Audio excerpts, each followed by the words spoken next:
ہم وہی کہیں گے جو ہمارا دین ہم کو بتاتا ہے، عمل کرو تو تمہارا بھلا ہے۔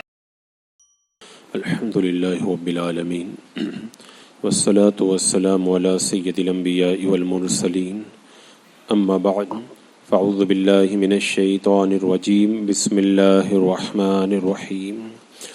ان اللہ وملائکتہ یصلون علی النبی یا ایہا الذین آمنوا صلوا علیہ وسلموا تسلیما۔ اللہم صلی علی سیدنا وشفیعنا وحبیبنا ومولانا محمد وبارک وسلم صلاۃ وسلام علیک یا رسول اللہ صلی اللہ تعالی علیہ وسلم۔ ان الذین یرمون المحصنات الغافلات المؤمنات لعنوا فی الدنیا والآخرہ ولہم عذاب عظیم۔ بے شک وہ جو عیب لگاتے ہیں انجان پارسا ایمان والی عورتوں کو، ان پر لعنت ہے دنیا اور آخرت میں، اور ان کے لیے بڑا عذاب ہے۔ یہ آیت کریمہ یا تو عام ہے، یعنی کسی بھی پاک دامن مومنہ عورت پہ تہمت لگانے والے کا عذاب ہے یہ، اور یا پھر یہ آیت کریمہ بھی پچھلی آیات سے متعلق ہے، یعنی ام المومنین حضرت عائشہ صدیقہ رضی اللہ تعالی عنہا پر جنہوں نے تہمت لگائی، ان کے لیے اللہ تبارک و تعالیٰ نے یہ عذاب بیان فرمایا ہے۔ یعنی اس میں یہ ارشاد ہوا کہ جو تہمت لگاتے ہیں پاک دامن عورتوں پر، یعنی جنہوں نے زنا نہیں کیا، برا کام نہیں کیا، ایسی عورتوں پہ تہمت لگاتے ہیں، غافلات، بے خبر، یعنی جن کے وہم و گمان میں بھی بری بات نہیں تھی، جن کے خیال میں بھی کوئی غلط چیز نہیں تھی، بالکل وہ بے خبر تھی، ایسی عورتوں پہ تہمت لگاتے ہیں۔ مومنات، اور وہ مومنہ عورتیں ہیں۔ مومنہ کی قید یہاں پہ اس لیے کہ چونکہ یہ قانون اسلامی معاشرے کے لیے بیان کیا جا رہا ہے، تو فرمایا کہ پاک دامن مومنہ عورتوں پہ تہمت لگاتے ہیں، ان کے لیے دنیا میں بھی عذاب ہے اور آخرت میں بھی عذاب ہے، اور ان پر لعنت ہے۔ لعنت کا معنی یہ ہے کہ وہ اللہ کی رحمتوں سے دور ہو جائیں گے، اور بہت بڑا عذاب ان کے لیے بیان کیا، اس لیے کہ ان کا جرم بھی بہت بڑا ہے۔ ام المومنین پہ تہمت لگانا جرم بہت بڑا ہے۔ حدیث پاک میں ہے، اللہ کے رسول علیہ السلام نے ارشاد فرمایا، 7 اعمال برباد کرنے والے، ان سے بچو۔ یہ 7 اعمال کون سے ہیں؟ نمبر 1، اللہ کے ساتھ کسی کو شریک ٹھہرانا۔ دوسری چیز، جادو کرنا۔ تیسرا، اس نفس کو قتل کرنا جس کا قتل کرنا حرام ہے، یعنی ناحق کسی کو قتل کرنا۔ چوتھا، سود کھانا۔ پانچواں، یتیموں کا مال کھا جانا۔ اور چھٹا، میدان جنگ میں جہاد سے پیٹ پھیر کر کے بھاگ جانا۔ اور ساتواں ہے مومنات غافلات، یعنی بے خبر مومنہ عورتوں پر زنا کی تہمت لگانا۔ یہ 7 ایسے گناہ ہیں جو بندہ ان گناہوں میں سے کسی ایک کا بھی ارتکاب کرے گا تو وہ ہلاک ہو جائے گا، اور جو ہلاک ہوگا وہ جہنم کے حوالے کر دیا جائے گا۔ تو اسلامی معاشرہ اور اسلامی سوسائٹی کے لیے یہ ایسا دستور بنایا گیا، کئی آیتوں میں مسلسل بیان کیا گیا، پاک دامن عورتوں پہ تہمت مت لگاؤ، اس لیے کہ یہ گناہ بڑا سنگین ہے۔ ام المومنین پہ تو تہمت لگانا بہت سنگین ہے، ویسے عام مومنہ عورتوں پر بھی تہمت لگانا اتنا سنگین جرم ہے کہ اس سے پورا معاشرہ تباہ ہوتا ہے، اور اگر پاک دامن عورتوں کی عزتوں کی حفاظت کی جائے تو معاشرے کے اندر امن و سکون کا ماحول پیدا ہوتا ہے۔ اور اس کے بعد میں اللہ تبارک و تعالیٰ نے آگے ارشاد فرمایا کہ یوم تشہد علیہم السنتہم وایدیہم وارجلہم بما کانوا یعملون، جس دن ان پر گواہی دیں گی ان کی زبانیں اور ان کے ہاتھ اور ان کے پاؤں جو کچھ کرتے تھے۔ یعنی ان پر جو عذاب ہے نا، یہ عذاب کس دن آئے گا بتا دیا۔ دنیا میں تو کیا ہوتا ہے، ہم جیسا چاہیں بولیں، جو چاہیں پکڑیں، جدھر چاہیں جائیں۔ دنیا میں آدمی کتنا بھی غلط ہوتا ہے، اپنی زبان کے زور سے اس غلط کو صحیح کرنے کی کوشش کرتا ہے۔ جیسے آج کل کی سیاست میں آپ دیکھیں، کچھ کا کچھ بول جاؤ اور اس کے بعد میں کہو کہ نہیں، یہ نہیں، میں نے یہ کہا، یہ مراد نہیں، وہ مراد ہے۔ تو دنیا میں تو آدمی اپنی جیسے چاہے زبان چلائے، جیسے چاہے ہاتھ چلائے، جیسے چاہے پاؤں چلائے، لیکن اللہ تعالیٰ فرماتا اس دن ان کی زبانیں، ان کے ہاتھ اور ان کے پاؤں ان کے خلاف گواہی دیں گے۔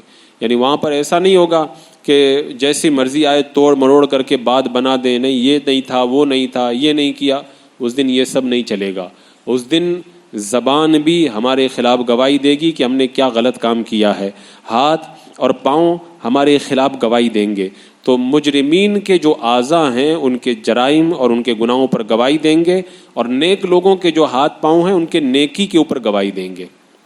مثلاً زبان نیک آدمی کے لیے گواہی دے گی کہ یہ توحید کا اقرار کرتا تھا، قرآن پڑھتا تھا، قرآن ہاتھ میں لیتا تھا، مسجد میں جاتا تھا، آنکھ کو بری باتوں سے روکتا تھا، اللہ کا کلام سنتا تھا.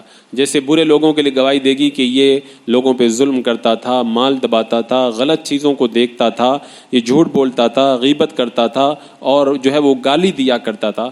تو اچھی باتوں کی بھی یہ گواہی دیں گے، بری باتوں کی بھی گواہی دیں گے. یہاں پر ایک سوال ذہن میں یہ آ سکتا ہے، ایک جگہ تو قرآن پاک میں فرمایا گیا کہ مہر لگا دی جائے گی، ہاتھ پاؤں وغیرہ پر سب مہر لگا دی جائے گی، زبان یعنی زبان پہ مہر لگا دی جائے گی، دوسرے اعضاء بول کر کے گواہی دیں گے. اور یہاں پر تو یہ ارشاد فرمایا جا رہا ہے کہ زبان اس کے خلاف گواہی دے گی. تو دونوں آیتوں کا مطلب کیا ہوگا؟ ایک جگہ تو فرما دیا گیا کہ قیامت کے دن کفار کی زبانیں گواہی دیں گی، اور سورہ یاسین کے اندر فرمایا کہ بروز قیامت ہم کفار کے منہ پہ مہر لگا دیں گے، اور جب منہ پہ مہر لگا دے گی تو گواہی کیسے دے گی؟ تو اس کا جواب کہیں ایک دیا گیا ہے. ایک جواب اس کا یہ ہے، کچھ ایسے مقامات ہیں جہاں پر زبانوں پہ مہر لگا دی جائیں گی، زبانیں نہیں بول پائیں گی، اور کچھ ایسے مقامات ہیں جہاں پر زبان کو بولنے کی اجازت دی جائے گی. یا پھر یہ ہو سکتا ہے اگر صحیح بولے گا، اگر زبان اگر صحیح طور پر اس کے خلاف گواہی دے گی تو بولے گی، نہیں تو اگر وہ چاہے گا کہ میں جھوٹ بول کے بچ جاؤں، اس کی زبان کو بند کر دیا جائے گا، وہ جھوٹ اس دن نہیں بول پائے گا.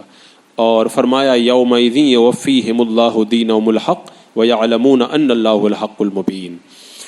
اور اس دن اللہ انہیں ان کی سچی سزا پوری دے گا اور جان لیں گے کہ اللہ ہی صریح حق ہے. یعنی دنیا میں تو بندہ جو ہے وہ چھوٹ جاتا ہے، پیسوں کے ذریعے، شورس کے ذریعے چھوٹ جاتا ہے، پاور استعمال کر کے چھوٹ جاتا ہے، کبھی پکڑا بھی نہیں جاتا ہے، فرار ہو جاتا ہے. قیامت کے میدان میں یہ سب نہیں ہوگا.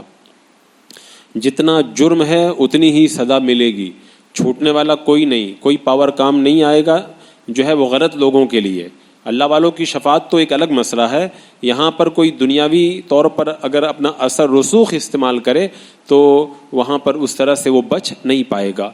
یہ جو قیامت کا جو حساب کا جو منظر ہے، یہی تو مجھے جو ہے وہ مظلوموں کو حوصلہ دیتا ہے. آدمی دنیا میں ظلم سے لیتا ہے کہ آج ظلم سے لیتا ہوں، کل جب آئے گا وقت تب پھر جو ہے وہ سب معاملہ اللہ تعالیٰ جو ہے وہ حساب و کتاب درست فرما دے گا اور مجرمین کو سزا ملے گی. یہاں پہ جو یہ فرمایا گیا قیامت کے دن جو ہے وہ ہاتھ پاؤں گواہی دیں گے، زبان گواہی دے گی. صوفیاء کرام فرماتے ہیں قیامت میں تو گواہی ہوگی ہی ہوگی، دنیا میں بھی اللہ والوں کے اعضاء ان کے عشق کی گواہی دیتے ہیں. اللہ والوں کا چہرہ، ان کے چہرے کا پیلا رنگ، ان کے جسم کا رنگ متغیر ہو جانا، کمزور اور دبلا ہو جانا، آنکھوں سے آنسو بہنا، دل کا خوف خدا سے دھڑکنا، یہ اعضاء بھی گواہی دیتے ہیں کہ اللہ کا نیک بندہ ہے. حافظ شیرازی نے بڑی پیاری بات کہی تھی کہ باد نسیم کی طرح اپنے ضعف و ناتوانی پر خوش ہو، اس لیے کہ عشق میں تندرستی سے بیماری بہتر ہوا کرتی ہے. تو بندہ جب اللہ کی محبت میں جب دیوانہ ہوتا ہے تو اس کے جسم کی حالت ہی بتاتی ہے کہ بندہ عشق الہی کے اندر جو ہے وہ اس طرح سے اپنی یہ حالت بنا رکھا ہے. اور ایک چیز اور یہ بھی ہے کہ سزا اعمال کی مقدار پر ہوگی. مثلا فاسق کو دوزخ کے علاوہ جو ہے وہ فراق کے اندر بھی مبتلا کیا جائے گا، نیک لوگوں کو بلند درجات کے ساتھ دیدار بھی عطا کیا جائے گا. تو قیامت کے میدان میں سب ہوگا اور کافروں کو پتہ چل جائے گا یعلمون ان اللہ هو الحق، یعنی وہ جان لیں گے کہ اللہ ہی صریح حق ہے. اس دن انہیں یقین ہو جائے گا کہ دنیا میں جس سزا کا اللہ تعالیٰ نے وعدہ فرمایا تھا وہ حق ہے، اور اللہ تبارک و تعالیٰ نے جیسا فرمایا تھا ویسا ہی ہو کر کے رہے گا. اور اس کے بعد میں اچھا یہاں پہ ایک چیز اور صوفیاء کرام نے فرمائی کہ اللہ تبارک و تعالیٰ قیامت کے دن پورا حساب فرمائے گا. تو اگر ہم ایک گناہ کریں تو اس کی سزا اتنی ہی ملے گی، زیادہ سزا نہیں دی جائے گی. لیکن ہم نے ایک نیکی کی ہے، اللہ تعالیٰ ایک کے بدلے 10 اجر عطا فرمائے گا، کسی کو 70 گنا عطا فرمائے گا، کسی کو 700 گنا عطا فرمائے گا. تو نیکیوں کا اجر تو بڑھا کر کے دیا جائے گا، لیکن گناہوں کی سزا جتنا جرم کیا ہے اتنی ہی دی جائے گی. پھر فرمایا الخبیثات للخبیثین والخبیثون للخبیثات، گندیاں گندوں کے لیے ہیں اور گندے گندیوں کے لیے ہیں. والطیبات للطیبین والطیبون للطیبات، اور ستریاں ستروں کے لیے ہیں اور سترے ستریوں کے لیے ہیں. اولئک مبرؤون مما یقولون، وہ پاک ہے ان باتوں سے جو یہ کہہ رہے ہیں. لہم مغفرۃ ورزق کریم، ان پاکیزہ لوگوں کے لیے ہی بخشش ہے اور رزق کریم ہے. یعنی یہاں پر ارشاد فرمایا کہ پاک پاکوں کے لیے ہے اور ناپاک ناپاکوں کے لیے. اس کا ایک تو عام معنی ہے، یعنی اچھی عادتیں اچھے لوگوں کے لیے ہوتی ہیں، اچھے اخلاق اچھے لوگوں کے لیے ہوتے ہیں، اچھے اطوار اچھے لوگوں کے لیے ہوتے ہیں، بری عادتیں برے اخلاق برائیاں یہ برے لوگوں کے لیے ہوتی ہیں. دوسرا معنی یہ ہے پاک عورتیں پاک مردوں کے لیے ہوا کرتی ہیں اور ناپاک مردوں کے لیے ناپاک عورتیں ہوا کرتی ہیں، اور اسی طرح ستری عورتوں کے لیے سترے مرد ہوا کرتے ہیں اور گندی عورتوں کے لیے گندے مرد ہوا کرتے ہیں. تو جنہوں نے تہمت لگائی ام المومنین حضرت عائشہ صدیقہ رضی اللہ تعالی عنہا پر معاذ اللہ، تو ایسے پیارے نبی کی بیوی کیسے وہ گندگی میں مبتلا ہو سکتی ہے؟ کیونکہ اچھے مردوں کے لیے اچھی بیویاں ہوا کرتی ہے، اور میرے آقا علیہ السلام سے اچھا کون ہوگا؟ تو اللہ تعالیٰ نے ان کو جو بیویاں عطا فرمائی ہیں وہ بیویاں بھی بڑی پارسا عطا فرمائی ہیں. تو جو ام المومنین حضرت عائشہ صدیقہ رضی اللہ تعالی عنہا کی شان کے اندر اس طرح بدتمیزی کرتا ہے تو وہ اس آیت کریمہ کو پڑھ لے کہ اللہ نے اپنے حبیب کو پاک بنایا تو ان کی بیویوں کو بھی پاک بنایا ہے. شیعہ لوگ چونکہ حضرت عائشہ کے بارے میں زیادہ زبان درازی کرتے ہیں. حضرت حسن بن زیاد بن یزید رضی اللہ تعالیٰ عنہ کہتے ہیں کہ طبرستان کے ایک بزرگ صوفیانہ لباس میں رہتے تھے. ان کا کام تھا اچھی باتیں بتاتے. ہر سال بغداد شریف میں 20,000 سونے کے سکے بھیجتے تھے اور کہتے تھے یہ صحابہ کرام کی اولاد پہ تقسیم کرنا. ان کے سامنے ایک شخص آیا جو اپنے آپ کو حضرت علی کا چاہنے والا کہتا تھا لیکن حضرت عائشہ کو گالیاں دیتا تھا. حضرت حسن بن زیاد بن یزید نے کہا کہ اس کی گردن اڑا دو. تو اس نے کہا کہ میں تو حضرت علی سے پیار کرتا ہوں، معاف کر دیا جائے. آپ نے فرمایا معاذ اللہ، اس بدبخت نے اللہ کے رسول علیہ السلام کی بیوی کو برا کہا تو اللہ کے رسول علیہ السلام کو تکلیف پہنچائی. اور قرآن کہتا ہے الطیبات للطیبین، یعنی پاک لوگوں کے لیے پاک بیویاں ہوا کرتی ہیں. تو اللہ تعالیٰ خود ہی فرما رہا میرا محبوب پاک ہے، ان کی بیوی بھی پاک ہے، اور یہ ان کو گالی دے رہا ہے تو یہ قرآن کے خلاف کر رہا ہے، لہذا فرمایا کہ ان کی گردن اڑا دی جائے. تو اس طرح سے وہ اس کی گردن اڑا دی گئی. یہاں پر اللہ تعالیٰ نے جو یہ ارشاد فرمایا پاک لوگوں کے لیے پاک ہے.